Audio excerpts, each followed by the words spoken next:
আজকে একটা পাবদা মাছের দারুণ রেসিপি নিয়ে তোমাদের সামনে চলে আসলাম, যেটা খুবই কম উপকরণ দিয়ে আর একদম সহজ পদ্ধতিতে রান্নাটা তৈরি হয়।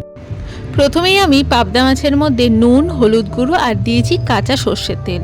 সমস্ত কিছু দিয়ে মাখিয়ে ভালো মতো ভেজে নামিয়ে রেখে দিলাম। আবার বেশ খানিকটা সর্ষের তেলে দিয়ে দিলাম কালো জিরে ফোড়ন, বেশ কিছুটা আলু আর দিয়ে দিলাম 2 থেকে 3টা রসুন থেতো করা। সমস্ত কিছু দিয়ে ভেজে দুটো পেঁয়াজ আমি এখানে ডুমো করে কেটে নিয়ে ভালো মতো কম আঁচ করে ভেজে নিয়েছি। তার সাথে দিয়েছি বেশ খানিকটা চেরা কাঁচা লঙ্কা আর তারপর দিলাম একটা গোটা টমেটো। এই পুরো রান্নাটাতে কিন্তু মশলা তৈরি করার কোনো ঝামেলা নেই। বেশ খানিকটা দেবে গরম জল।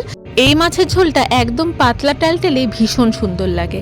আমি মাছগুলো দিয়ে বেশ খানিকটা ওপর থেকে ধনেপাতা ছড়িয়ে দিলাম। এখন দিয়ে দেব পরিমাণ মতো অল্প নুন আর অল্প একটু মিষ্টি। গরম গরম ভাতের সাথে পরিবেশন